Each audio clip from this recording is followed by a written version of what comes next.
welcome everybody to the third episode of the Comics We Love. And after 2 years of trying to get this going, I finally got Unruly Simian to join me because we bonded over our love of this book, Planetary, which Unruly Simian made me jealous because he owns some original art from it. And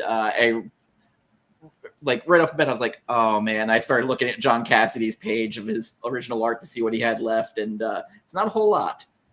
No, and this was like one of the last couple of action pages that were left when I bought it. And there's still that double page spread of Mothra is available. There's the JLA or Batman pages still too from the Planetary crossover. But now, Cassaday, to me, when he's firing on all cylinders, is easily my favorite interior guy of the modern age. Yeah, you can tell when he was rushed in these books, but when he had all the time in the world, because we were just talking about before we started, there's some giant gaps in the series where it just went on a hiatus without really telling anybody, and you just kind of had to deal with that at the time. And Cassaday, this put him, I know he had done Captain America, I think either before or after this. I think it was right before Onslaught or after Onslaught and the Heroes Reborn. It was somewhere in that, but I remember his Captain America, he always did very detailed chainmail. What's up, TM? So yes, Cassaday became a favorite of mine, and then when he went to Astonishing X-Men, it was a game changer. I had to go and follow that, and he draws one of my favorite Kitty Prydes, which I had his art, my co-host Gambit tattooed his version of Kitty Pryde on my leg. Cool. Now, that's in this time period when this was coming out, I wasn't really reading new comics. I would go to the comic stores. There was 2 in Savannah at the time, and I knew I was friends with the owners. And I would buy trade paperbacks and wall books. But, I kept, the internet was pretty new then, but there was comic information. I knew what was coming out and what was supposed to be good. And that's how I'd get trades. I bought the first couple of trades for Astonishing and was just blown away. And I knew I'd been hearing about Planetary, and I think it had just wrapped up when I went out and got the trades for it. But I read Astonishing first, or at least the first arc or 2. I had been reading Stormwatch right when Warren Ellis took over. And for those that don't know, Image at the time, yes, they were the place for artists. But as far as writers, they didn't have shit. Alan Moore, they got to do Wildcats at one point. And then they got Warren Ellis to come on. Alan Moore had done one of my favorite runs of Wildcats with Chavis Charest. Or Charest, loved his art, did one of the best X-Men Wildcats that was in black and white with Wolverine and Zealot. Warren Ellis comes in with Tom Rainey and completely makes Stormwatch actually good, and then we get the Authority out of it. The Authority ends up spinning Planetary out of it because they have the same premise, which our main character, Elijah Snow, is what they call a century baby, where at the turn of the century, all these children born on January 1st, 1900, all were superpowered, and they also act as, I believe they called it a defense mechanism for the world. Yeah, the basically. Antibodies of the world. Yes, and the premise of that is so fascinating. So you have Jenny Sparks from the Authority, Elijah Snow. We'll meet in this first volume other people like that, so the book starts out right away, and it's almost like a movie where a helicopter lands. There's this albino man sitting in a restaurant, and he's just being a dick to the server. He's like, did the dog piss in my coffee? And we meet Jaquita Wagner, and they're having a banter, and she intrigues him with this job. And it ends up going like he hesitantly goes with them. And as it goes on, the first issue, we end up at this secret base they find where this secret society headed by their version of Doc Savage, which we kind of talked about it once before. This series is a love letter to pulps, comic books, movies of the 50s that like focused on atomics and the Red Scare. Stuff I loved. Hey, Gambit. Yeah, it's a wonderful melange of all the shit I was into as a kid. Comics, pulps, 50 monster movies, classic sci-fi. It's just, this blew me away. And like I told you earlier, all right, when I was a kid, my old man, he's a big reader. That's where I got it from. But he detested comics. He grew up in the 50s, and you outgrew comics once you discovered that, hey, girls are fun. Yeah. And but since he retired, over the last 25 years or so, I've slowly converted him into a comic reader. The first thing I gave him was Daredevil Born Again, the trade for that, when it came out. And he was like, what's this crap? But he didn't finish. He didn't stop till he finished it. And I gave him my Omni of Planetary for Christmas. And it was the same way. He just sat down at the counter. We were eating breakfast. And 2 hours later, he was still sitting there. Well, comics changed a lot because, it became more grown-up material. Like, at a certain point, it kind of almost stopped being for kids, which I like, and at the same time, I hate because, the new generation, how are they going to get into it? Because some of the comics are just tough for them to read. I mean, the movies kind of get them into it, but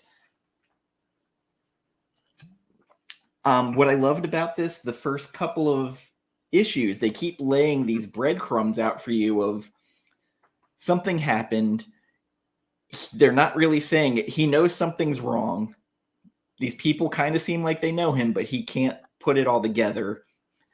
And by the time we finish the first issue, they end it by saying it's a strange world. Let's keep it that way. And I've absolutely loved that line ever since.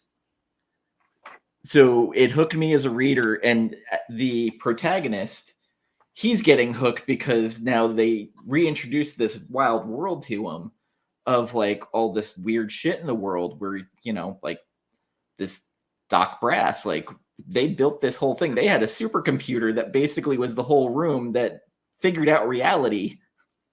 Started projecting reality. Yes. Yeah, there's such grand concepts in here, man. Brought an evil Justice League in that killed all of them. Yes, that was perfect.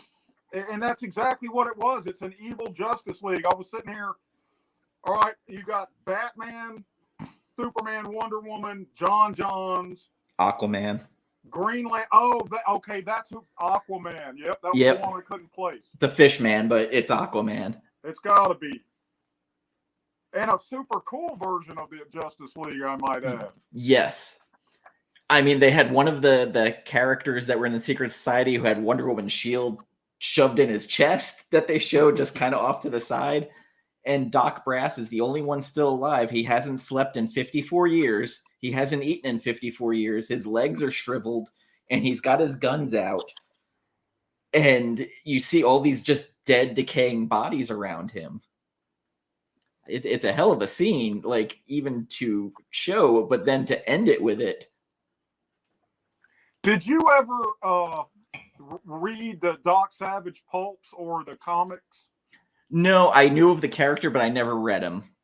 See, Doc Savage and Moore kind of took that idea for Tom Strong. Doc Savage trained himself to do things like he'd stand in a giant warehouse, completely dark, and throw a penny and then pinpoint it where it lands and walk over to and find it in the dark, as well as working out and studying everything. I mean, Doc Savage was the man of the future, you know what I'm saying? And I love this version. So this really reminded me of a lot of the oh God, what's the company? Was it King? Defenders of the Earth with the Phantom and all of that. Like it kind of felt like that team sort of that they had there, but maybe because they had like a Tarzan character, they had the Shadow basically. Edison, Thomas Edison's one of them. The Asian genius, Hark, which he almost looks like the Mandarin, but he's got these huge fingernails.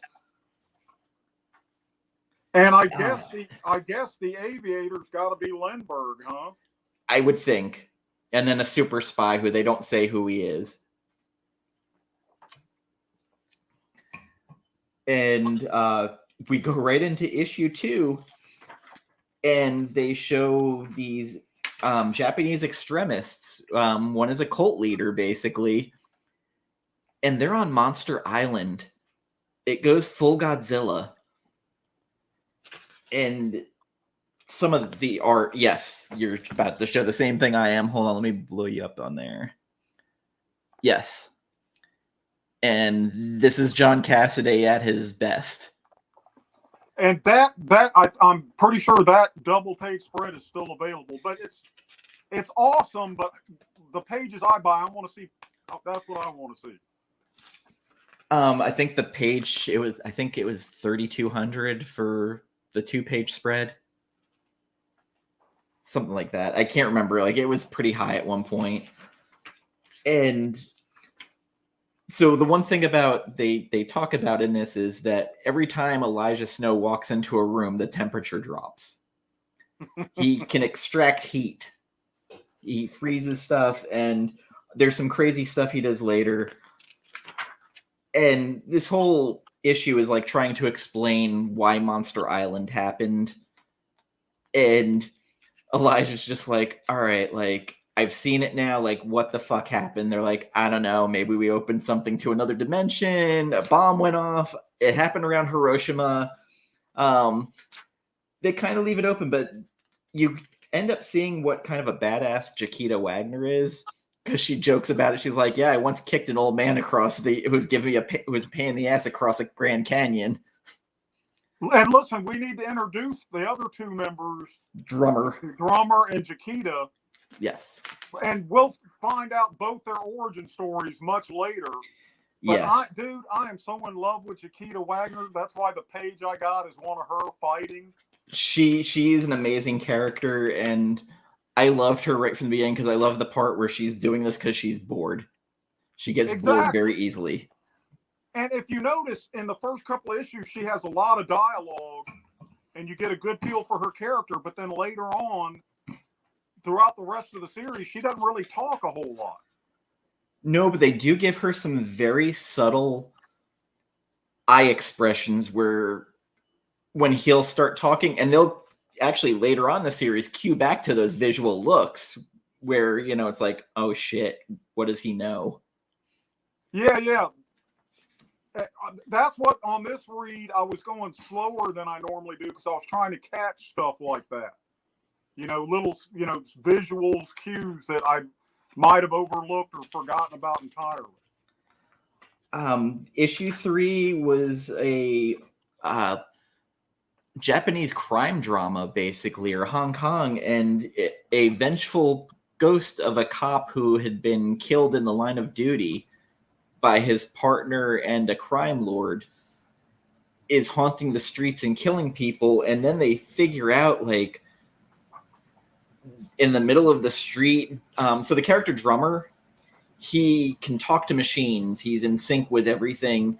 And like by banging his drums, he can communicate with them and tell them to do stuff. Or he's basically also a negative field that he can't be spied on. No devices will work should he choose them. And we figure out, like, the ghosts are all in this tank under the streets. And they say it's a number of sides on it that it was the same as the amounts of the snowflake in the first issue. It was like 196,000 something, isn't it? Yeah. Let's And drummer can make machines do things that they're not designed to do. Yes. 196,833. Because when they meet their local Planetary is this worldwide organization, hence the name. And when they drop in on their office in Japan before they go to Monster Island, and this is something I just noticed today, he's taking an adding machine, with the rolls of tape. Yes. And he turns it into a Polaroid camera and is taking selfies with it. Puts the sticker on his head. In the background. Yes. I almost thought it was Nintendo used to have like a Game Boy printer back in the day, and I thought it was that for a minute. It might be. That might be exactly what they intended. But it wasn't a camera. No. And like there's a scene here, Chiquita kicks a car. She is so badass. I would marry her tomorrow. She side kicks it and just caves in the whole front. With the engine flying. Yeah, so they talk about how super strong she is, and then you start seeing her. She has expanded vision, where in the Monster Island one, she's seeing something miles away, and like Elijah's going, "What do you, I just see a green blob. I don't know what the fuck you're talking about." He's like, "I do hear the gunshot though." And we start leaving little nuggets of the mystery of these characters called the Four. And I don't know if it's intentional that they made an analog of the Fantastic Four be the villains of this series. And they're probably the most clandestine villains I've seen in any series because they're just so relentless, ruthless. They're like, what if the Fantastic Four were amoral pricks? Yes, that also made a deal to sell out the planet. We'll find that out later. Spoilers, but it was very interesting, and the way their powers work are very distorted. And we'll get, especially their version of Mr. Fantastic, where he can stretch pieces of his body into people to work as spies, basically, and control them. Just incredible stuff. I don't know, in the fourth issue, the character who becomes the captain of the Bleed ship, I don't know if that's an analog to anything from Pulps or anything like that. The character design is amazing, though.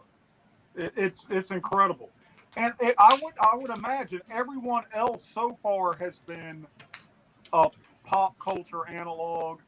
He's probably some science fiction story that neither of us are familiar with. But that somebody else might say, well, that's so-and-so from so-and-so's book, dummy. But I don't know who it is either. And we have talked about the art of John Cassaday, and this art in the World Ship is just absolutely lush. And showing it on here is not doing any real honor to how good it looks. And like they show you what's inside this ship, and it's just, you start getting lost in the art, just going, I can't even imagine how this person would react looking at this after just weirdly shifting to this spaceship that's under the earth. And like this detective who works for Harks just kind of rolling with it. He's like, oh, okay, cool. Yeah, the ship's talking to me. Like, that's fine. Well, but you know what, man? Obviously, we're both drawn, and anyone watching us is drawn to the Fantastic. Given that guy's opportunity, wouldn't you take it in a heartbeat? Oh, yeah, like 100%. Just the surgery and coma that ensued, probably not great. But hell yeah, I want to pilot a multi-dimensional ship that's been here for an inordinate amount of time and it wants to go home. I'm down.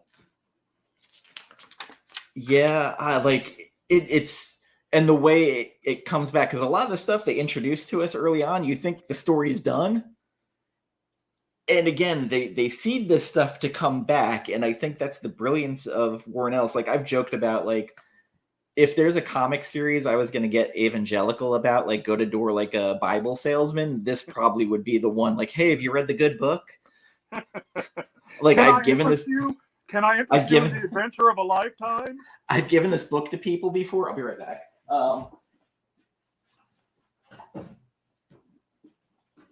I've given this book to people, and Sanimation from the community, she ended up buying it after me talking about it so much. Took her a year and a half, and she finally read it. She's like, holy shit, that was great.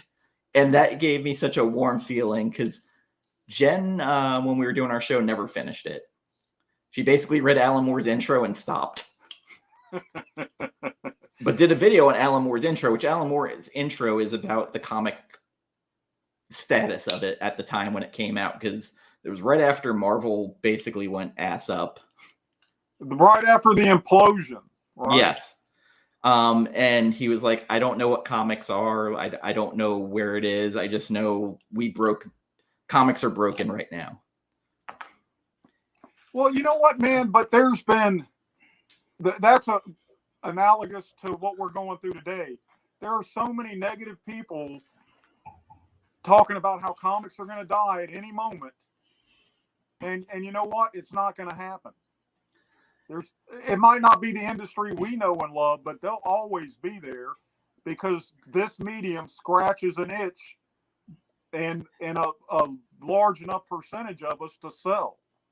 I do see the spec bubble popping again. Oh yeah, oh yeah.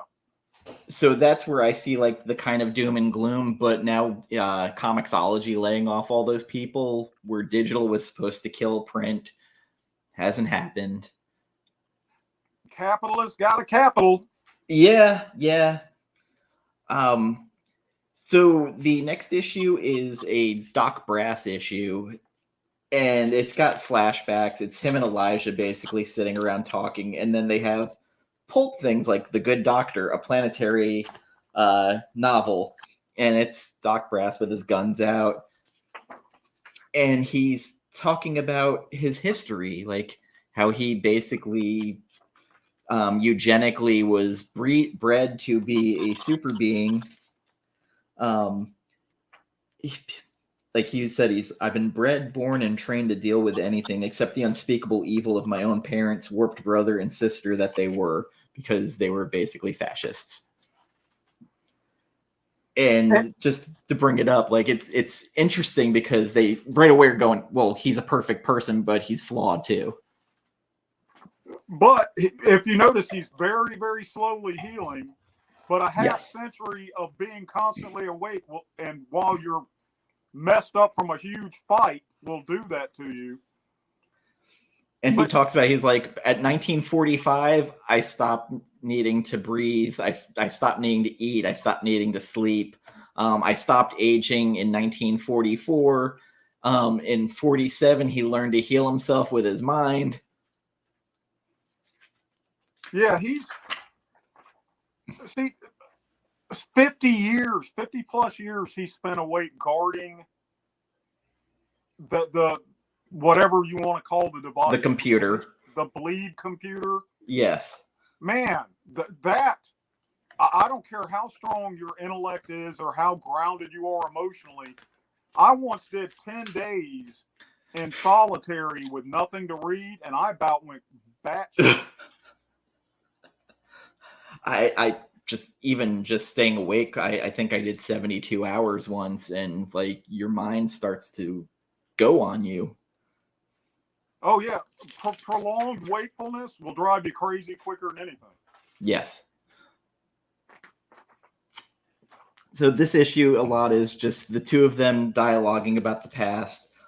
There is art done in this Brass novel where there's a head sketch of Anna Hark and talking about his first go against her father and how basically he talked them down to team up and forming the group. Yes. That was excellent. And I think this is Phil Jimenez art, some of it, because I think he filled in for some of it with Andy Lanning. Oh, I did not know that. Yes. Yep. I see it. And it's funny because Doc Brass's legs kind of still messed up. He's just laying back on the grass, enjoying life, just having a smoke and talking about history. And he's, talking to Elijah, and he's like, I can't tell you what you missed. Glories. And it ends with Elijah just looking down and going, I was busy. And he looks semi-ashamed as he says it, too. Yes, very much so. And chapter 6 is where it starts getting real weird. The history of the Four. Which, it's the Fantastic Four origin, but with a twist, because these scientists were also actually the real geniuses besides Werner von Braun that were brought from Nazi Germany. So the one woman, Suskind, who is basically the Sue Storm of the group, is a relative of one of the super intelligent Nazi scientists that were brought over as like a spoil of war to work. So there was the NASA program, and then there was this other one called Artemis that was the super secret one that was a little bit more of a daring project. And these characters went up and they show like them basically disappear, and then their ship just magically reappears, and I think they said it took the same run as Apollo around the moon and slingshotting back. And when they got back and got the capsule up, they show their suits are destroyed, and they said what came back wasn't quite human. And that to me, like, right away, because there's Jacob Green, the pilot, William Leather, the flight engineer. He's basically the Johnny Storm. Kim Suskind, the physicist, and Randall Dowling, who is their Mr. Fantastic, basically, but a super evil prick. And they find this information out by breaking into, well, they have some of the background information, but how we're introduced is by them breaking into one of the Four's cubby holes where they hide stuff. Yeah, and they just walked right in. And their version of Johnny Storm, William Leather, is in there messing with Dowling stuff. And they walk up and he doesn't hear them. And they have a real quiet scene where Elijah, puts his finger to his mouth to Jaquita and grabs her shoulder. She's out of her jacket and running on him faster than, like, she's just a blur. And put it this way, as strong as she is, Leather headbutts her. And basically they show blood coming out of her nose. And he just starts wailing on her. And they have flashbacks to them showing Elijah their file on the Four. And this is flashing back to recently where he's still got his brain blocks in, or his memory's not there. And he's going, why are these people allowed to exist? Hey, let me show you this. Yes. This is the one page I have that's the fight scene. Hold on, let me. It's the fight scene between Jaquita and Leather, where he hurls her across the room and out a window. Yes, and it's colored. It's even better because they use these rich reds in it. And he basically has a discussion with Elijah going, so they took away your memories. Who benefits from that? Who this, who that? And Elijah kicks him in the balls. Apparently that's his go-to move. Yes. And they have a back and forth, and it starts making Elijah ask more questions. Again, we're planting all these seeds. And as a reader on the monthly, I was just like, man, like, all right, like, I'm really in now. Like, what's going on? Like, how are we getting here? Like, what's gonna happen? Because now we've got these characters that right away I'm like, oh, it's the Fantastic Four, but they're fucking evil. And this was super cool for me because I'm a huge FF fan. They're my thing. You know, the Jack Kirby run and the Byrne run are like on my Mount Rushmore of superhero stuff. So this was really cool to see them subverted. I think I was in that weird Byrne Simonson, like in that era, but like when you start talking about Thor, though, like Simonson was my run. That was one of the best runs. Well, I'm a huge FF fan, but I honestly think the Kirby Thor run was better than the FF run. And I love Simonson too. Now I've got his stuff. It's almost the same way like Doctor Strange. Like I still think, oh God, why am I blanking on the artist? He was the Spider-Man artist. Why am I blanking on it? Ditko. His imagination running wild on that series with the art was just so mind-bending for me when I first started reading it. I was just like, wow, like where does all this come from? Like just it's so colorful and like imaginative and just everything about it, especially when they first went to the dark dimension. I love that early Ditko stuff. So do I, but my introduction to Strange was the Frank Bruner stuff in the early mid-70s.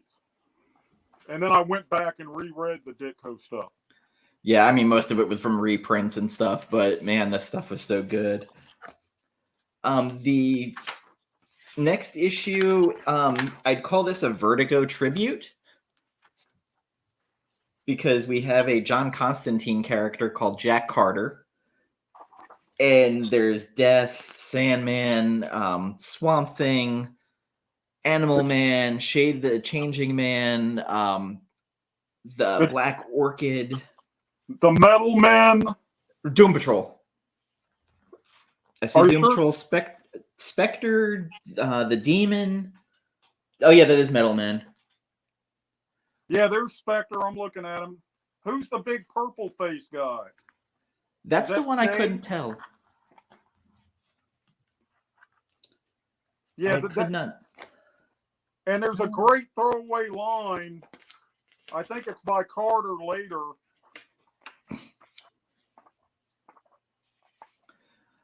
They also give a history lesson to Vertigo, where most of the stuff that came out from those writers was in direct, like, dealing with their suffering under Margaret Thatcher and the way she was running England at the time. And they go into a lot of it where, you know, she wanted to have, what was it? She wanted concentration camps for AIDS victims. I don't want to get political, but I despise Thatcher. And leftists of the time period hated her worse than leftists hated Reagan here. Yes. But, I mean, so basically V for Vendetta, a lot of it was about Margaret Thatcher. I mean, they talk about it here, like, people thought that maybe she wasn't a woman and she was actually a man.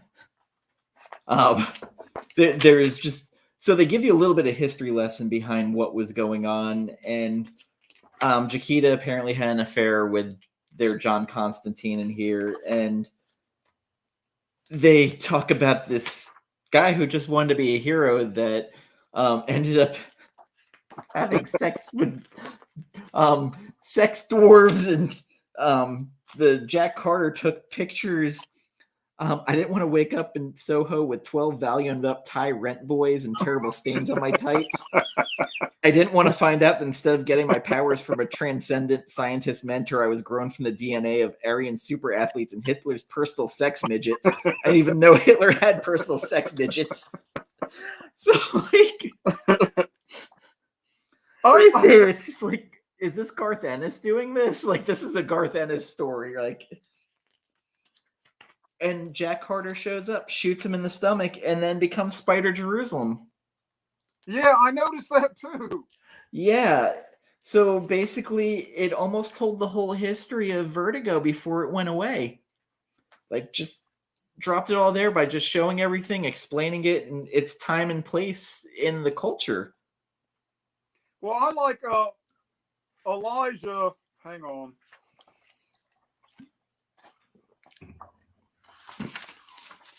As they're walking away from the service, he goes, "Don't they look faintly ridiculous?" Yes. And Chiquita's like, what doesn't look funny 10 years later? Yeah. The next issue was one of the most depressing issues. And this is completely a rip on the Red Scare, Atomic Fear, and the movies of the 50s, which I know for a fact I saw the movies with the giant ants. Them, yes. And this had them in here, and there is a woman here who was tested on by Randall Dowling, who basically they killed her by firing squad and then brought her back to life with a radioactive 50-year half-life. And the giant ants come out, and Chiquita's like, I got this. Just go inside. Like, I'll take care of this. And she's punching their heads in, ripping their heads off. And they're in there having a discussion. All of a sudden, this ant's head goes through, and she's like, "Oh, whoops, sorry." And again, that's her element, man. That's why she's doing this. She's like, she's literally smiling when they show up. She's like, "Oh, thank God, I can get cut loose for a little bit while this other bullshit goes on." And like they just showed. She says the ants, the helicopter they landed on, the ants suck it down underground. And there's a great panel of the horrified pilot.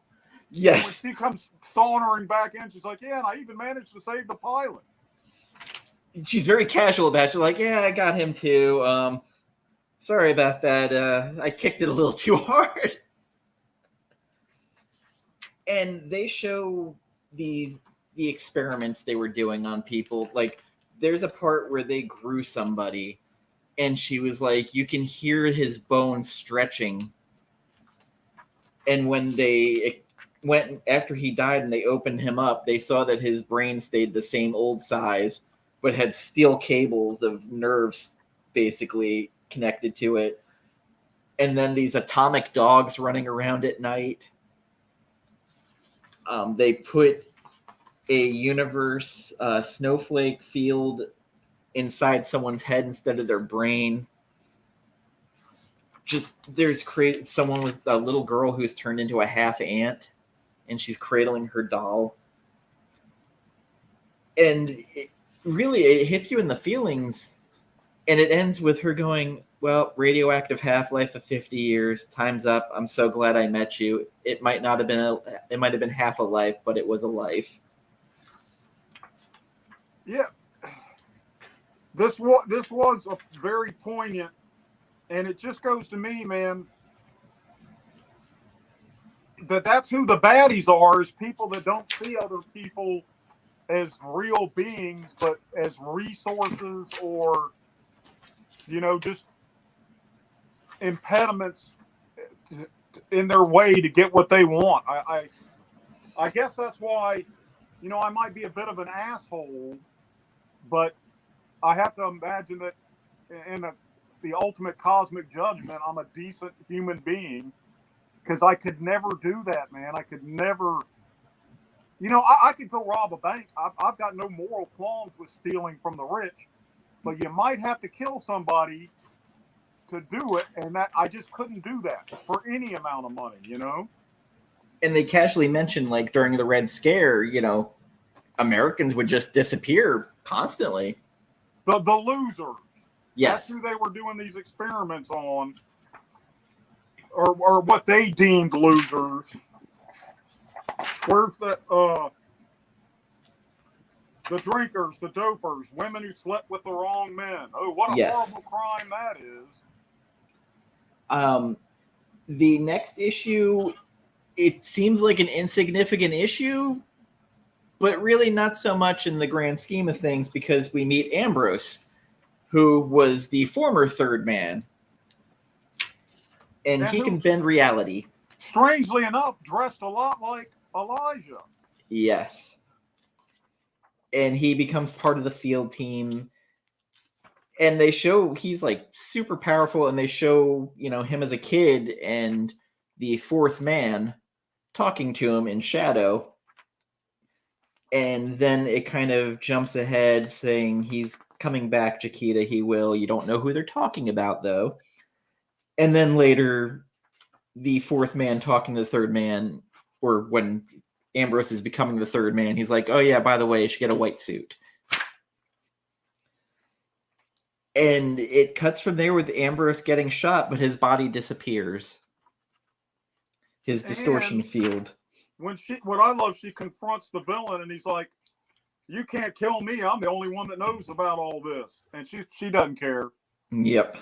They show her cocking back, and then it just fades to black. Now, Chapter 10 was an issue that was very hard to get for a while because it came out after a break. It became one of the highest dollar value books in this run. And if you wanted to see the 4 kill analogs of all the Justice League, this was the issue for you. Issue 10, like, they show how bad the 4 are. Like, this version of Superman, like, they show basically the destruction of Krypton, or this version of Krypton, and they send the child away. William Leather shows up where it lands, and you hear this screaming, and then like Dowling calls. He's like, "Oh yeah, you know, it was a baby, burns just like anything." He's like, "Well, wait, no, you didn't tell me not to destroy it. You got to be clear." And you hear this baby crying, and the people who are with him are puking. So like basically, they're telling you like these people are atrocious. They're the worst people. They'll kill children. They'll kill anything. And while they're talking, Dowling is dissecting a version of Green Lantern and taking the lantern out. And then we meet a Wonder Woman. And it's very close to how our Wonder Woman is drawn. And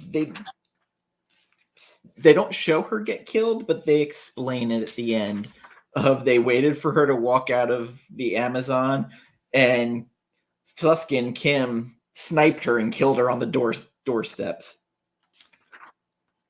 Yeah, they destroyed what should have been our classic heroes of this age.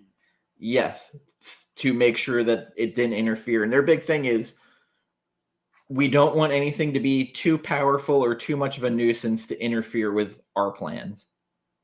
But we like being amused.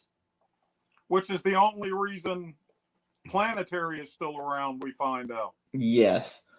And the next issue is, and I love that they basically did like a Steranko Nick Fury in this. John Stone. And he's got the Devil's Claw and everything we saw, or Devil's Paw, they call it later. And it's a good spy thing here. And Elijah, you know, just he meets up with him at this bar, and they talk about this bar. Basically, every kind of electrical impulse doesn't work there because they've launched so many nuclear bombs. And we find out that John was on the Nautilus, the mythical Nautilus, or not John, Elijah, and he was in the hold when they ended up getting it destroyed, when William Leather was on there. And kind of just cool how it just goes around with this stuff. And he's having a talk, and Stone basically is casually making his mental blocks drop because he's super spy, psychological games guy. And he mentions, he's like, "Oh yeah, I met someone who had the Planetary guide from 1931. And all of a sudden his head just like starts bumping, and he starts remembering stuff from 1931. And it's causing him mental pain remembering it. And so the big thing is Planetary, as long as he's been running it, which we find out he's been running it, he's the fourth man. every year he's writing a guide of all the weird shit he found. And it's crazy that he actually, like, they were writing a record of the weird world that we live in. And then they tease ahead to something with this woman saying, I don't care what happens. I don't care how long you live. I just never forget that I loved you, Elijah. It's going to come back in a big way. And then he sees another image of Sherlock Holmes. And I'm just going to go ahead and say it's my favorite fucking issue of this whole series. The Sherlock Holmes issue. Where we get another Elijah special to the Nads. Yes. And there is a thing here, a close-up of Elijah's eyes where he's holding his head and they open up, and John Cassaday does such a great job of like detailing like the anguish and how upset the character is with, and the inker doing the lines and everything did a fantastic job. And they use in the flashbacks different Pantones. So like red for Dowling, it was green for Sherlock Holmes, blue for the Lost Love. And I thought that was an interesting thing. Like it was almost an emotional spectrum going through. And there's a short story in after this one, which basically the creation of the Hulk. Which was fascinating. Yes. Which I just discovered today from Googling it. This was a preview from Gen 13, I think, and it's actually considered the first appearance. So now I got to track that down. I'm wondering what Gen 13, because I had all of them, I thought, or at one point, but then thinking of the year, it probably was one of the Gen 13s when Gary Frank was drawing it when I hated Gen 13. Gen 13, 33. Yeah, I probably don't have that. That must have been the first volume, I guess. Probably. You don't like Frank's pencils? I didn't on that book. Okay. So like he was still pretty raw at the time. His Supergirl work was so much more impressive than what was on that book. And part of it, I think, is because he had to kind of keep to J. Scott Campbell's kind of art on that and kind of loose. And Gary Frank is so hyper detailed with his art, especially later in his career, where, my God, his stuff with Doomsday Clock, like I totally understand why it was late. I know the story people didn't like, but his art was not the issue. Oh, yeah, I like that story. I did too, but it was a little convoluted, and I understand why some people didn't like it, but I know some people didn't like it just because it was trading on Grant Morris, not Grant, on Alan Moore, and Alan Moore had no interest in that book ever existing. Yeah. I've got a Gen 13 page by who did the art for Preacher? Oh, Steve Dillon. Yeah, I've got a Dillon it was a Gen 13 annual. It's a great page. And I've got a Gary Frank page from his Batman run and a Geiger page. Oh. I own one page of comic art, but I have a bunch of commissioned artwork I've had by other artists. But the one page of comic art I got from my friend Carl, who worked for Rob Liefeld, and he was the artist on Bloodstrike. So I have a Bloodstrike page. I think it's like issue 21. But him and I became friends, and I got a commission from him, and he sent me a page of artwork. But I bought a J.H. Williams page from the first run of Batwoman from Detective Comics for Jen for her birthday last year, because that Batwoman run was her favorite book ever. And then I bought Gambit, who is a huge Lobo fan. I got him a page by Phil Jimenez from one of the issues, and it was at a really good price. And I didn't even realize Phil Jimenez had done Lobo early in his career. I didn't either. He did 2 issues, but it was like real early in his career. And I guess the inker gave up the page to this art warehouse. So I ended up picking it up, and like Gambit was like, "Who is? Wait, Phil Jimenez! Holy shit!"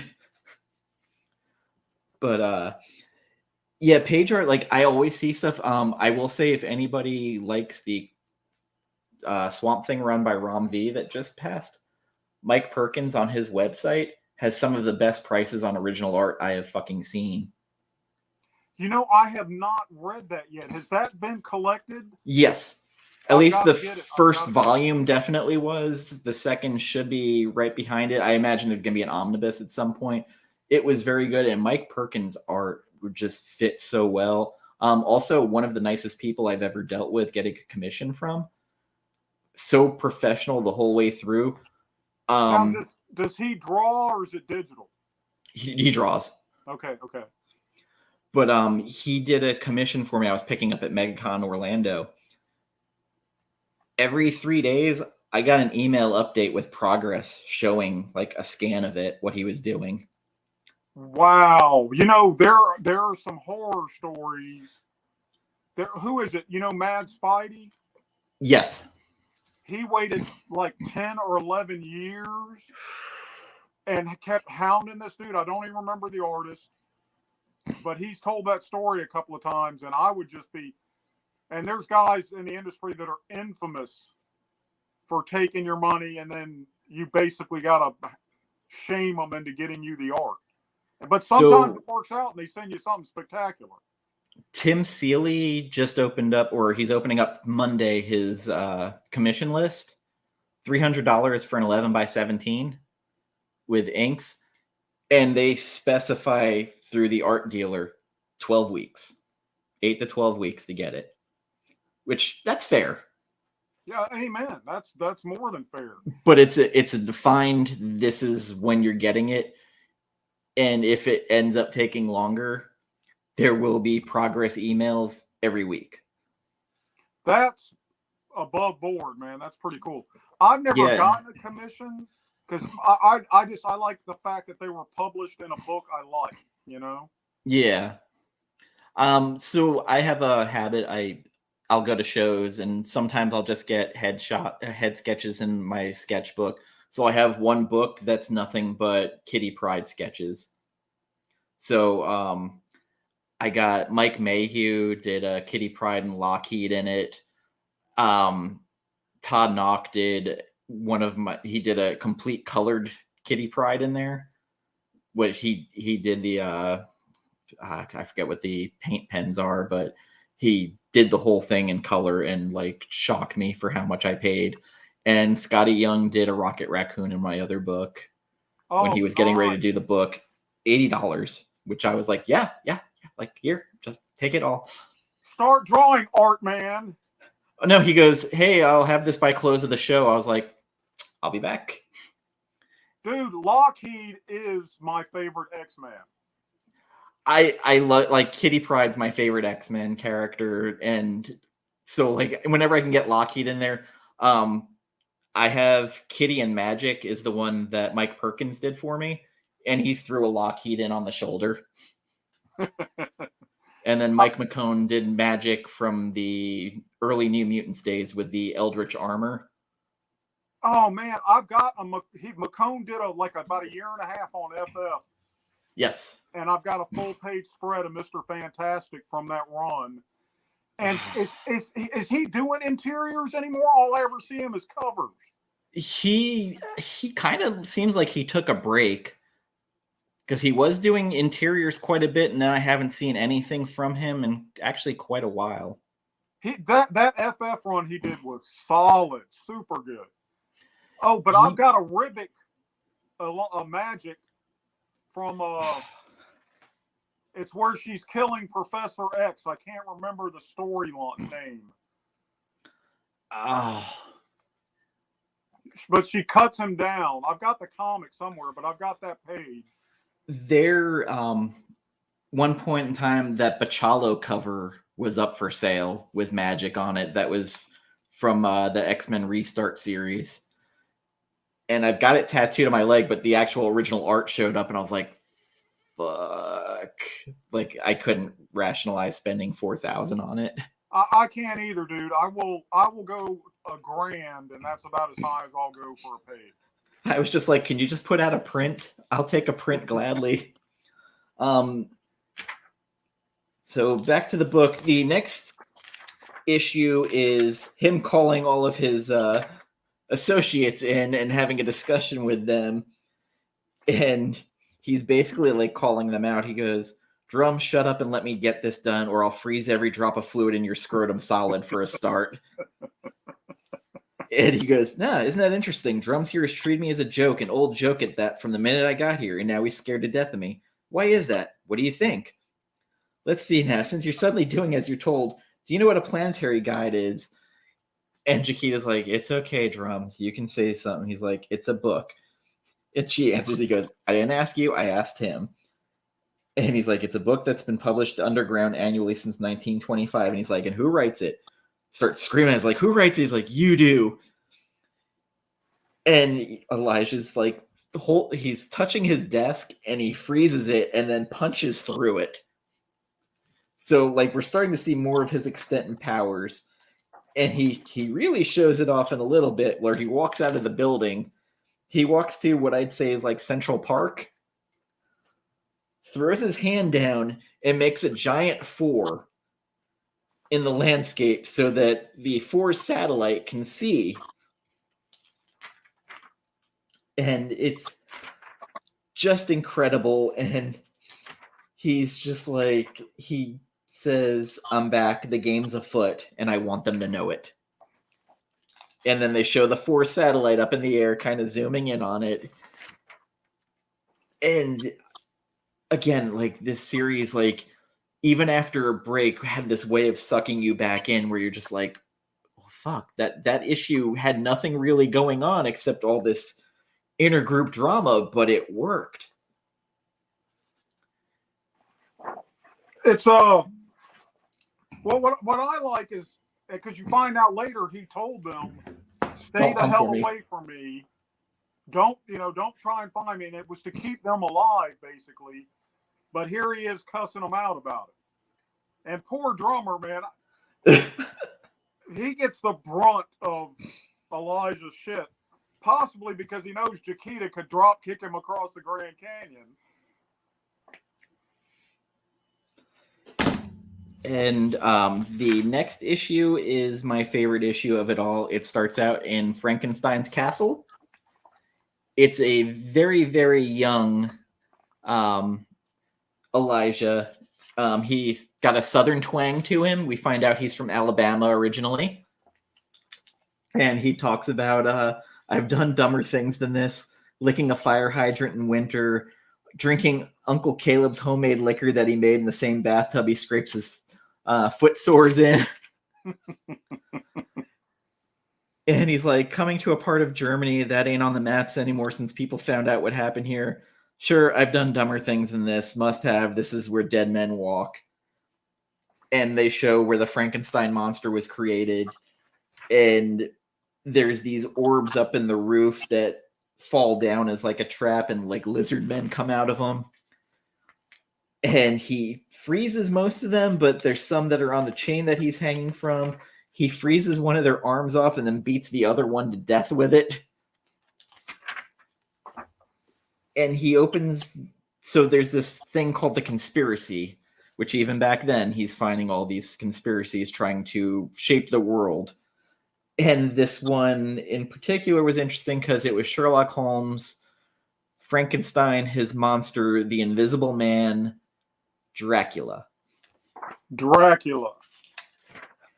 So he ends up going to London a year later, and he breaks into and you just see Sherlock Holmes sitting smoking, and he's talking to him, and Sherlock Holmes goes, we really must do something about that American accent. Most vulgar. You sound like someone who still goes to the lavatory in the woods, young man. And he's like, damn, if that ain't exactly what I did. Oh, and even better line, how many languages do you speak? English? He goes, that, my boy, is a matter of opinion. Yes. And they're going back and forth, and basically Elijah's like, whatever you guys are doing, you need to stop. And he like, well, I'm not really happy with it. And then Dracula comes out from behind the couch and he attacks him. And Elijah freezes him. And as we referenced earlier, he has a go-to move. He froze him and kicked his lap off. And Sherlock Holmes is like, I've been done with him for a couple of years. Like, he wanted to hang out here. And he's like, that didn't kill him. He's like, I reckon I got some time to saw his head off, and he's not growing that lap back anytime soon. Sherlock, go ahead. The second best vampire death scene ever. The first, of course, being Pee Wee Herman and Buffy the Vampire Slayer. Definitely. And Sherlock Holmes agrees to take him on, and this line he kept saying is like, to be a detective then, my boy. Very well, I can instruct you in my methods. The fact that you found me proves your potential. To work then, for this is your century and it needs you. And we must do something about that accent. How many Spanish languages do you speak? English. That, my boy, is a matter of opinion. And he's like, and so it was that I studied with the world's greatest detective for 5 years until he finally died of old age. To his disgust, I never got rid of the accent in his lifetime. It took another 10 years of walking across the world to do that. But I never lost my love of the secrets, and I don't think I ever will. The next issue, we see Donald Blake's cane that becomes a version of Thor's hammer. And Elijah transports to a world that there's just skeletons everywhere and weapons hanging. The Four exterminated a whole world to have somewhere to put their shit. Very Matrixy, the way the weapons are lined up. Yes. And Elijah's just looking at it, he's like, I cannot fucking believe. Oh, he's pissed now. It cuts to Susskind breaking into a planetary base where they have all of her... So the Four can't have children. Their genetics are so messed up. And Susskind has tried to have kids, and they're all mutated and basically in a form of suspended animation. They're all creatures. And they notice that she has to wear goggles because she turns invisible, but turning invisible without the goggles on, the light would go through and blind her. So they do have weaknesses. It's just very hard to find. And Ambrose, it's another flashback to where Ambrose is still around. He catches her in a reality field. So they immediately send Leather. And this time, Chiquita's ready for him at this point. And she's like, oh yeah, if I keep tapping him in the back of the head repeatedly, he'll keep falling asleep. And like they just show, and then a giant UFO comes and sucks up the whole base. And that's where we see what happened to Elijah and how he lost his memory. And Dowling's like, we're not going to meet again. Your team can hear you if you have any last words for them. And he says, don't you dare come looking for me. I mean, don't even think about it. But do not let these bastards win. Goodbye. And this is where it's the whole, not the villain monologuing trope, but the villain letting the good guy get away trope. The villains are entertained by them. Yes, which is complete BS. But I completely overlook it in this instance. So I think to a degree, it's like you're a good distraction. Like, we're not taking you seriously now, where you're making us take you seriously. So now,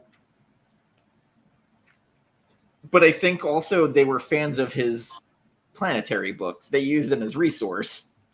There you go. I hadn't thought of that. But these are still beings that, like we just discovered, wiped out an entire planet so they'd have a place to store their crap. It just makes sense when your enemy is in your grasp to destroy them. And even if they're, a pest, it's they know that he has the potential to be serious annoyance. You just wipe them out, man. That's what you do. Pretty much. Like they basically probably have something that's like a giant magnifying glass that they could just, put the sun to and just burn everybody. I don't want to go too much into the Planetary Authority stuff in there because I really didn't think it was that good, except they end up back at Doc Brass's secret lair, and they bring an evil authority through that they end up fighting, where the version of Jenny Sparks there is like, oh, it's been a while since I've killed a Jaquita Wagner. Yeah, that was the best part of that. But now the Authority Batman, I thought that was pretty decent. It wasn't bad. Planetary Batman. So the next volume, we get into Elijah's visiting Ambrose, his wife, and the child, and he's basically trying to make right. He's like, listen, we haven't done enough. As of 5 minutes ago, you're independently wealthy. She's like, I don't want handouts. He's like, I don't give a fuck what you want. He's like, we didn't do enough. And then like the little child throws a doll and hits him in the face. There is no reason why the Foundation should countenance you're experiencing the slightest discomfort. That's stand up. Very much so. And then he's talking to Brass again. He's like, I know what happened. I know you were kind of lying to me. He's like, oh, yeah. Like, no hard feelings. Like, none. He's like, says something about how like they ran across each other, but they never really interacted. And he talks about 1932. This man, Carlton Marvel, he was an explorer who was bored with just having the one planet to trek over. He built a rocket ship and went to another dimension. And this one, like, it's this giant, like, golem creature that's part of the ground that sonics make it awaken. So there's Jaquita's hanging out from underneath the wheel of a helicopter, and she starts shooting the ground with the sonics to make this creature rise. And it's like the whole land just gets up and starts walking, and it fucks up the forest ship, and they end up running. Next issue is an Anna Hark issue, and we see that she had feelings for her detective, who is now the captain of the Bleed ship. Where, Elijah basically deals with her, and he's like, I have Mr. Wilder, hold on. And he comes in, and she like runs up and hugs him, and he starts explaining what happened to himself. It was a pretty basic issue. I don't like, it's a good little bit of interaction, especially finding out more about Hark and bringing Wilder back into the whole thing. Now, the next issue is another one. One of my favorites.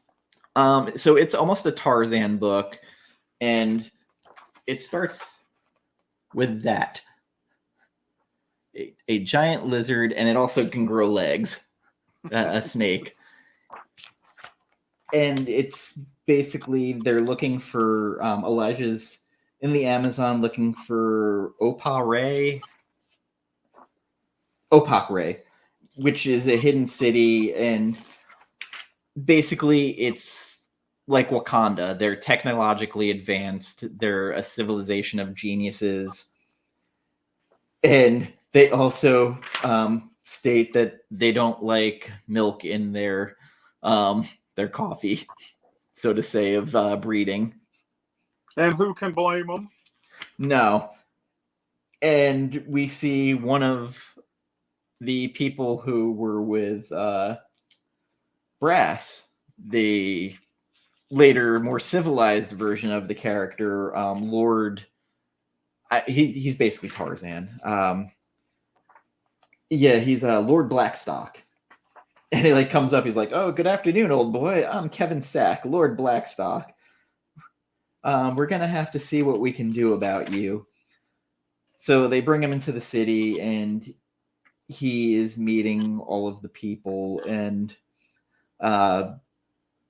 Blackstock's been kind of accepted by them. Blackstock is an adventurer. He is possessed not of a need for knowledge and mystery, but of a pathological fear of boredom. Sounds familiar. He needs that which is new. I don't know how much longer he will stay here. The women fascinate him, but there are rules. And they go right to it. He's like, you may not reproduce here, Elijah Snow. He's like, I hadn't planned to. I hate kids. Unpleasant but acceptable. Children are our kings and queens. But we wish Opak Ray to remain Opak Ray. We have no need of white in our water, do you see? No crossbreeding. And then so what is the next scene? He's letting himself be seduced. Yes, like they have this beauty come down from the stairs and she's basically giving him the fuck me eyes. And next thing you know, he's in bed with her. And I love her description of Tarzan. He thinks of us as his subjects. He thinks of Africa as his domain.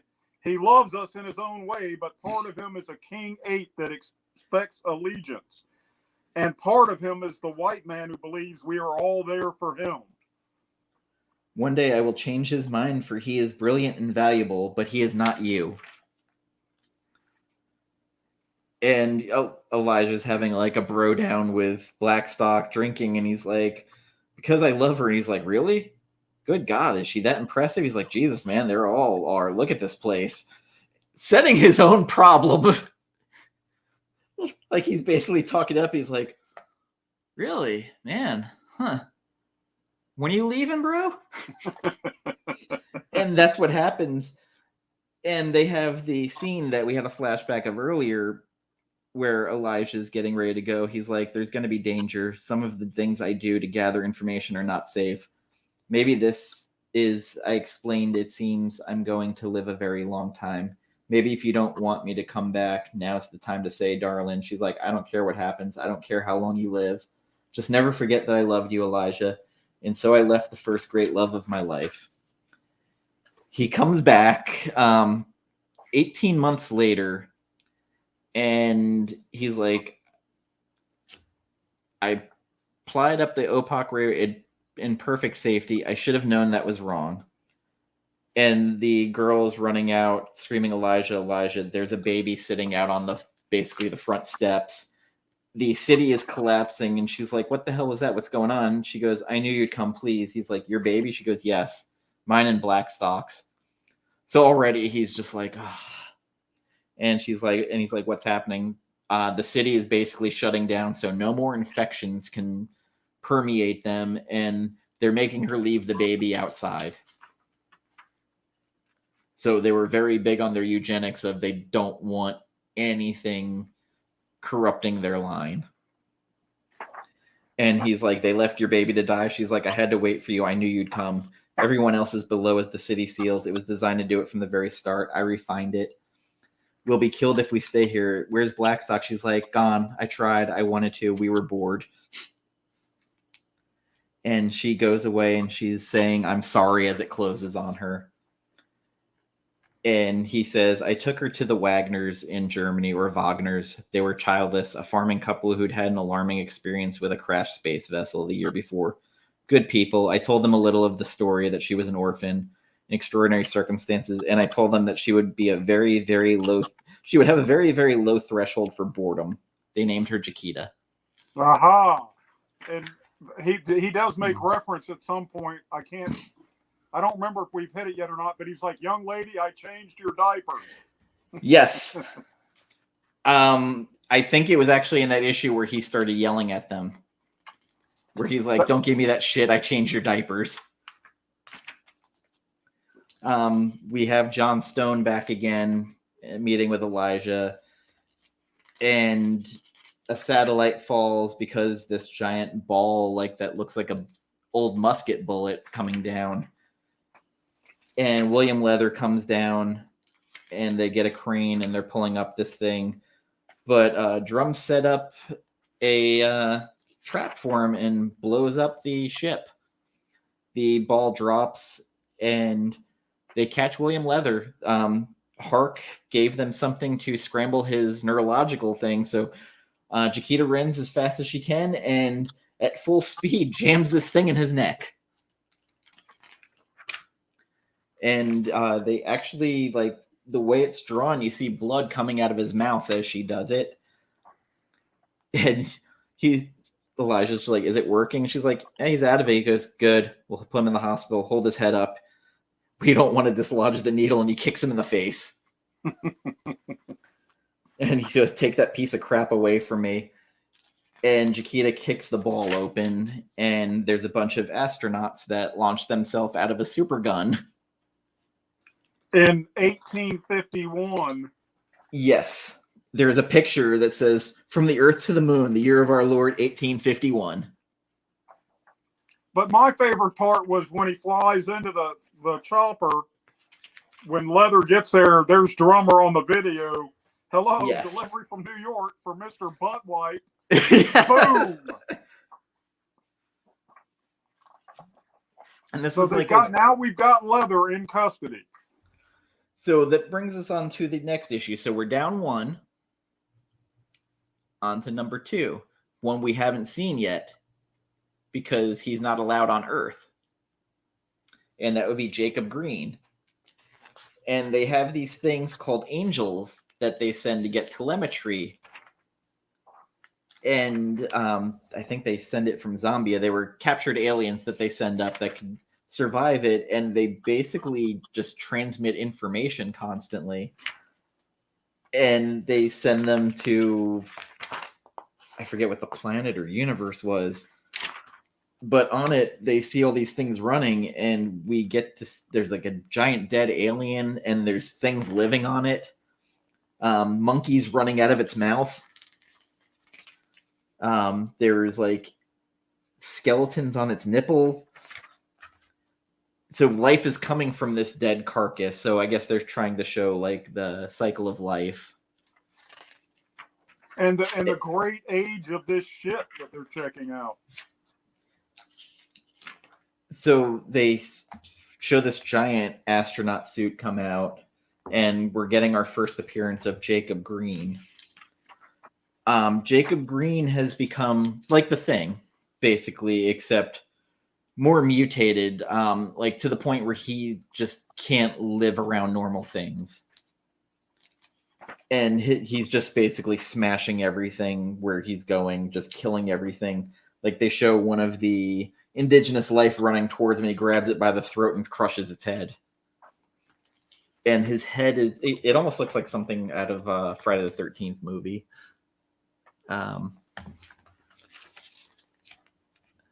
Head kind of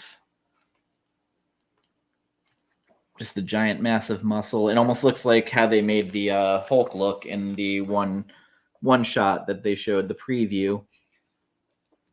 And he's got like in his eyes pyramids, which it's kind of weird.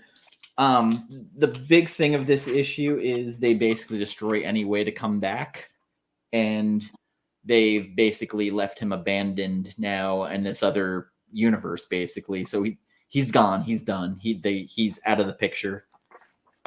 They don't need to deal with him. And they're kind of all questioning what he did. And he's like, Jacob Green is stranded on that object. It's out of its way through and out of the solar system. The 4 are now 3. I'm not sorry. And then Chiquita gets pissed and kicks the shit out of something. She's like, I don't know him anymore. We brought him back, but I swear it's not him. Next issue, basically, Elijah takes a trip. He takes some ayahuasca and trips out with I'm gonna say a shaman of some sort, and starts learning the mysteries of the universe. And he sees a flower, and then it starts going into like the chromosomes of the flower, and he somehow breaks down basically how he's going to accomplish something very important at the end. Very, very important.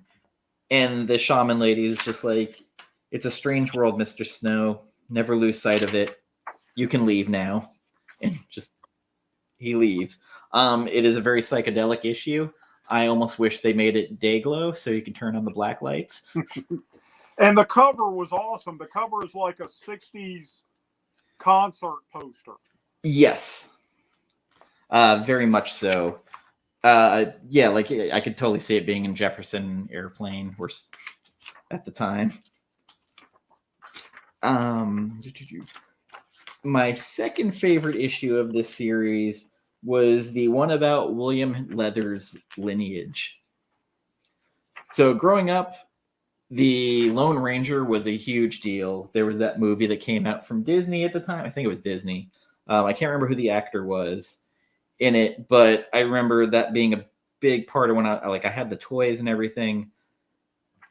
And they're torturing William Leather, and they learn about how his relative was attacked and an Indian saved him and gave him basically drugs from his medicine pouch and let him loose. And there's another trip out scene, and then he takes ashes from the fire, puts them around his eyes, goes into a silver mine and makes some bullets, and puts silver hooves on his horse and trounces the people that shot him and tried to kill him. And they show him, like, there's a picture where, like, he basically splits a guy's head in half with the bullet shots. It was Brett Leather, and it jumps further on. Sole heir of the silver mine. He was a special, born of the turn of the century. Sole heir of the silver mine. He moved to Chicago, a philanthropic city boy millionaire. It's basically the Shadow. It's Lamont Cranston. Brett Leather funded a progressive newspaper. He also had a power that he could disappear in the shadows. He would become insects and disappear, and had 6 shooters and wore a silver mask and had these giant guns that he was like blowing people apart at the sides. I really like this, and the whole thing was William Leather feeling inferior because his relatives were all special. And I found that very interesting to have that as a character thing. Yeah, and Lamont, or the Shadow analog, wasn't even really his dad. No, we find out that's probably why it didn't pass on. And he does something to Leather at the end. He's like, well, that's all very sad. You've had a very painful life, and here's the news. Jacob Green is on a one-way trip out of the solar system. No one knows you're hurt here but me. Only my field team knows you're even in custody. I have been counseled to remain calm and remember the differences between you and I, to remember what my role and in the world is. And he's grabbing these goggles that have spikes in them and putting them over his eyes. And they show blood coming out. He's like, now you're going to tell me where Suskin and Dowling are, whether you like it or not. He also says, like, but you know what I remember? You remember the Nautilus. You remember who I was with, who you shot. I remember that. Next issue is Drummer's History. Drummer was basically encamped. He had a bomb around his neck. And Elijah ended up saving him and called him a crazy little fucker a couple of times.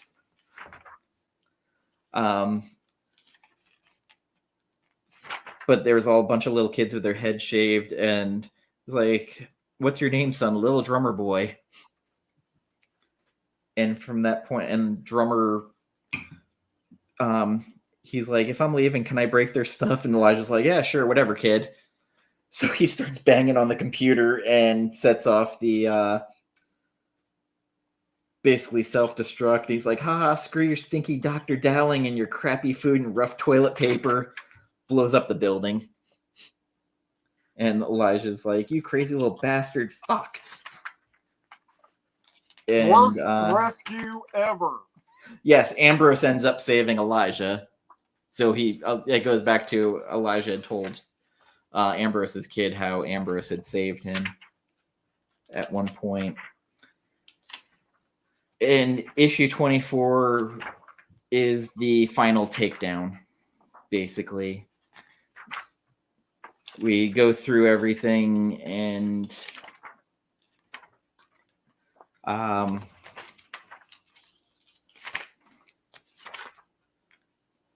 let's see. He's like, I saved you, Chiquita. The elders of Opak Ray were going to leave you in the jungle to die. I saved you, Drums. You were a puppet, and all puppets are eventually tossed in the trash.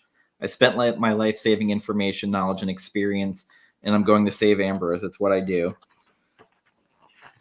Well, the four have had enough, and they fucking blow up the Planetary building. Elijah's like, it's because she's like, Elijah, it's getting hotter in here. And he's like, it would take a cluster of about 20 nuclear devices to crack this bunker. That's why I have one of my collections here. Don't worry about the heat. I can handle it. Worry about the people upstairs. And yeah, they get out. That was intense. And if they weren't where they were, they would have been deader than Chelsea's nuts. Yeah, and they're like, oh god, the whole building, all those people, all my people, Drums, a space-based particle weapon, your actual orbital death ray. They tried to kill us, didn't they? He's like, know anyone else with an orbital death ray? Wow, like, it was intense. And then, real small, Elijah writes 4 and then puts a cross through it. He's like, the game's afoot. We just have to make sure we're not the game. No more times for games at all. And we have more of John Stone and Elijah confronting him. And we start finding out after this battle, they end up ripping his hand off. That was the devil's paw that actually manages to hurt Chiquita. And she ends up wailing on him and rips his arm off. And he's like, well, if anyone was watching, John, they got a good show. I figured you're covered. And he's in the hospital, and black eye, his face is all welted. And he's like, well, I'm so glad you saved me from the 4. I mean, they might have hurt me, you bastards. He was like, quit whining. If you told us there was a bomb in your chest, we would have been prepared in advance. The drummer didn't hear it until we started loading you on the chopper. I had to freeze it and keep it that way until we got here. So then they start talking about the 4 and their transformation and the deal they broke with a planet that looks like Darkseid's planet, Apocalypse. It almost like Giger inspired. There's like a face with like fire coming out of it. It's excellent. Yeah, like it's intense. And we find out the deal they made was basically they were like, hey, we'll give you superpowers. You can run that place, but we're taking it over. So you're just going to prime them. And then they talk about, I only have 2 more questions for the moment. One, what do they have on you? He's like, Elijah, my God, do we all look alike to you century babies? I've barely aged since 1965, man. How do you think that happened? Second, I know how Green Leather and Suskin were transformed. I've never been able to find out what happened to Dowling himself. Oh, he stretches, Elijah. He expands. You remember when you penetrated his Antarctic base, knowing there was something precious to the 4 there? He and Suskin, they called those things their children. Their genomes are impossibly messed up by the transformation. They can't have kids that are normal, but it doesn't matter so much to him. His mind, Elijah, how do you think he got so good with blocking memories? It's not telepathy. His mind stretches and worms out and lays eggs and reproduces. Anyone who's ever been within 100 feet of Randall Dowling, Elijah probably is Randall Dowling, including you, including me. And I've never known, Elijah. I've never known if he screwed my mind or not. I could be thinking of ways to kill you right now and not know. It's why I brought you back. I hoped you'd save me. He's like, it's why I'm here, John. You just rest now. I'll take it from here. And everything comes back at the end. Every little trail seed all comes back. Dowling and Suskin come out, and they meet them. And Suskin now has blonde hair, really looking like Sue Storm. And the magic happens.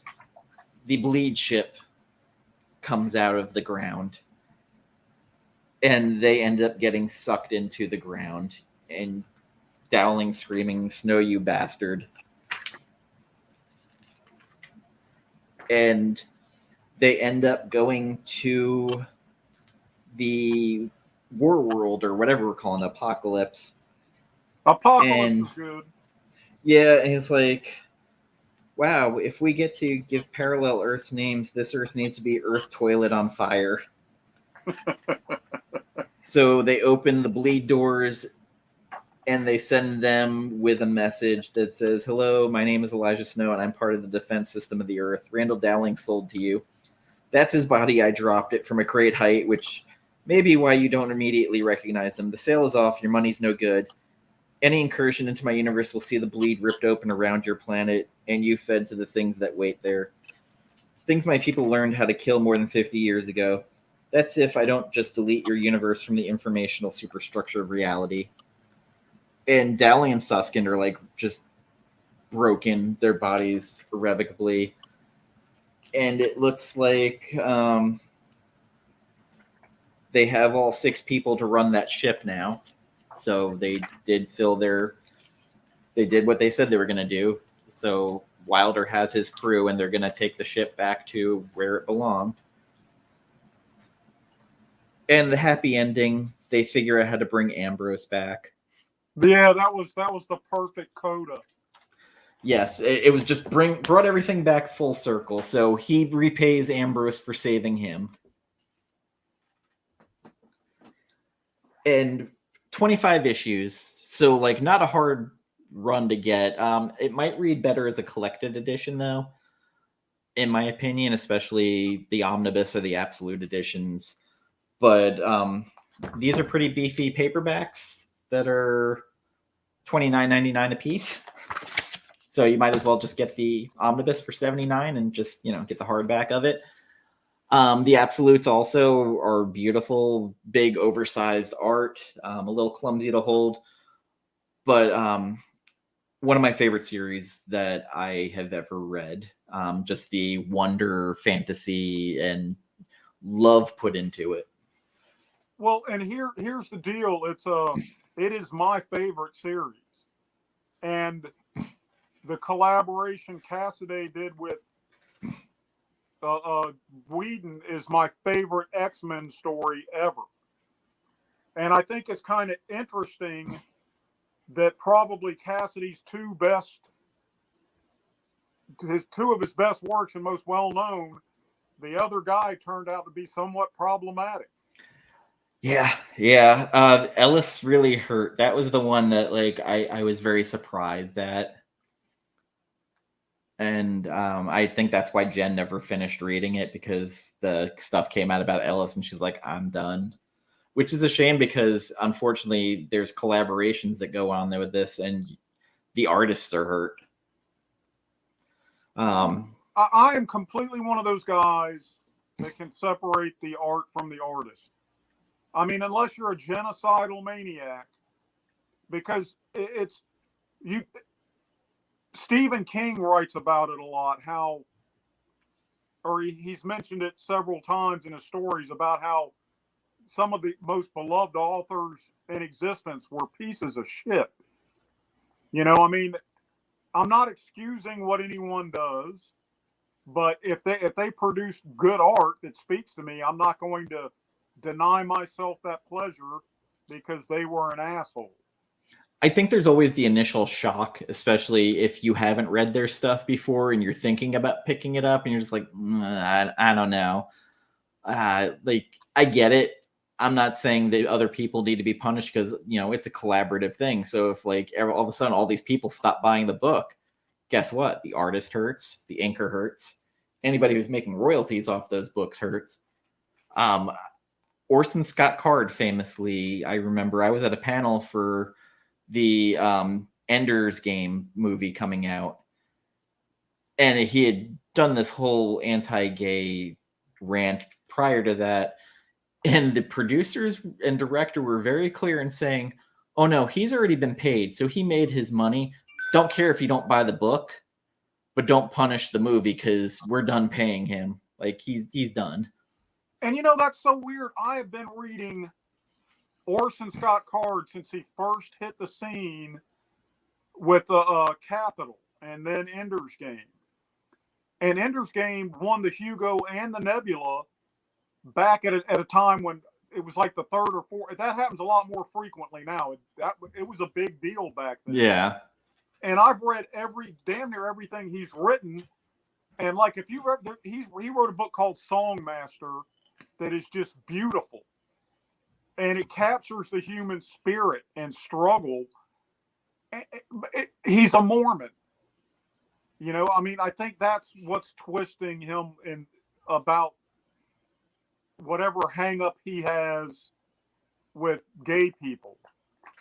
But that really came out of left field for him, because he just seems like such a humanist in his written works. I couldn't believe he could have such narrow-minded freaking prejudices. When you bring up the Mormon thing, I remember Michael Jackson weirdly was Mormon, and when he did the Thriller video, he got a bunch of pushback from his religious community because of all the horror and undead aspects of it, and like they had a huge problem with him doing that video. Have you read Brent Sanderson, the fantasy author? I have not read him. I have a bunch of people who are like highly addicted to his work. They love his work. He finished The Wheel of Time when, God, I can't think of his name, when that guy died. And Robert Jordan. Yeah, Robert Jordan. He did a superb job, way better than anyone imagined. And in I've read several of his fantasy series. They're great. He's a Mormon too. It's weird to me how that religion seems to produce solid fantasy, fabulists. I'm not going to defend Ellis, but everything I've read that he's written has been superior.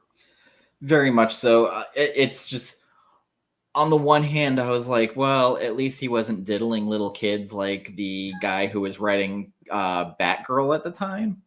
Oh, I hadn't even heard about that. So at the same time, I can't remember the guy's name. Cameron Stewart.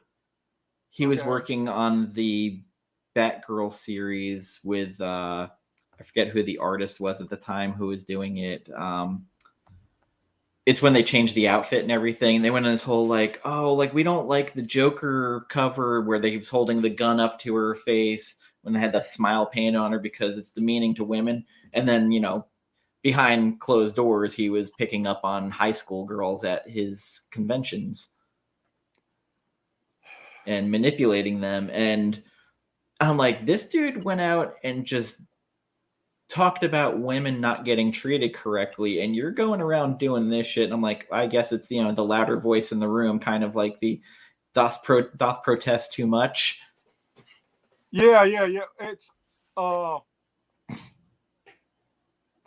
I can't remember the author who made this reference, but he said if you look at old lynching photos, it seems like the people holding the noose look like they weren't sure about their ancestry. And how like the loudest homophobes, they like guys. Yeah. But now Joss Whedon, it seems to me like he could be an asshole. I don't know abuse of power. I don't know why he's been canceled completely like that, because I can forgive being an asshole. So apparently it was mistreatment of women on the set, and then kind of preying on young undiscovered women. I hadn't heard that. I just heard he was being a dick to some of the actors. But if you look, because I'm a huge Buffy and Angel fan, and they've done a bunch of panels. I mean, the whole damn cast since both those shows ended, and everybody's laughing and joking and having a great time. That just seemed kind of out of left field to me. Yeah, I mean, I'm sure, because I'm sure every director has power trips, but apparently, hit another version of like abusive. And But, you know, that's so weird because Buffy, a female protagonist and the characters, the women characters are always portrayed pretty well and all his stuff. That's just so weird. or it got to the point where, you know, later on the head got a bit too big and, you know, you get kind of a Jesus complex. Well, but thank God I'm a lowly plumber.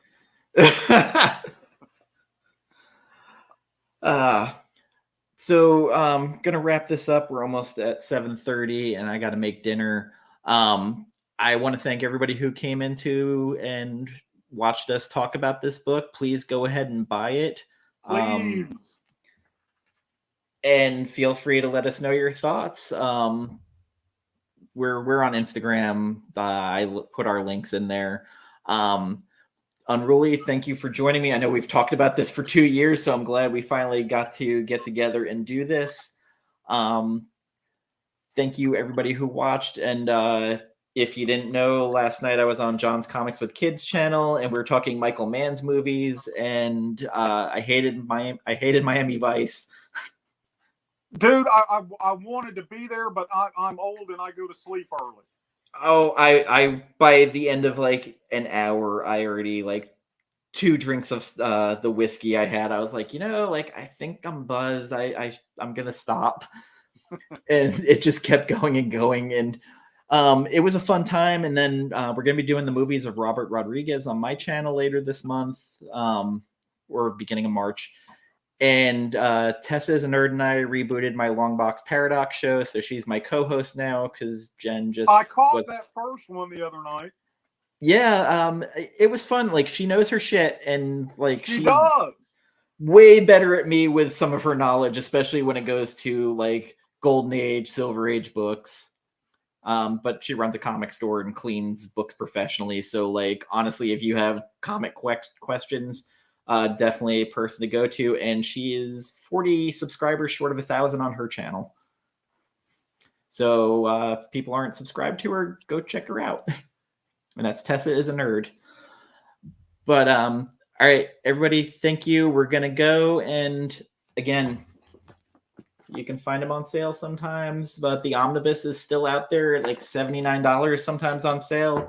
The Absolute's a little bit much more, but if you want the full big page, like almost 11 by 17 art, that's the closest you're gonna get. And those are usually about $100 per volume, a little bit more. I got that in stock, so I paid like 40 or 58% of, I don't remember.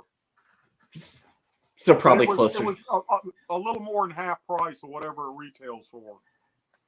Yeah, it's awesome. I actually got into the buying those artist editions from crap. I can't remember the company now. I got all the Frank Miller artist editions. Yeah, I've got a handful behind me. I love those things, man. The Kirby Thor one was the one that I keep looking at my store has, and I'm like, I should pick it up. I should pick it up before he sells it. Dude, hang on. All right.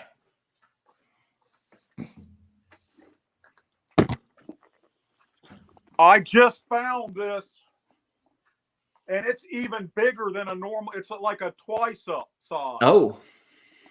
And the retail price was $150, and which is much cheaper than you can find it online anywhere. Yeah. I was in the comic store. I walked it up to the register, and the dude rang it up for me, $75. I was going to pay the $150 gladly. Nice. It's awesome. But those things, man, that's another addiction that I managed to go down the rabbit hole on. And for people who bitch about Jack Kirby, you got to remember he was drawing 8 books at the same time. 8. He was turning them out. But that's my favorite pencils of his of all time is that Thor run. I'll end up probably picking it up soon at the comic store because I think he got them on one of those diamond sales where they were blowing stuff out of their overstock. Because normally he wouldn't buy them. So like I think I'm just going to end up picking it up on the next sale they have. Because you will not regret it. Definitely. All right, everybody. Take care, and thank you for joining us. Bye-bye.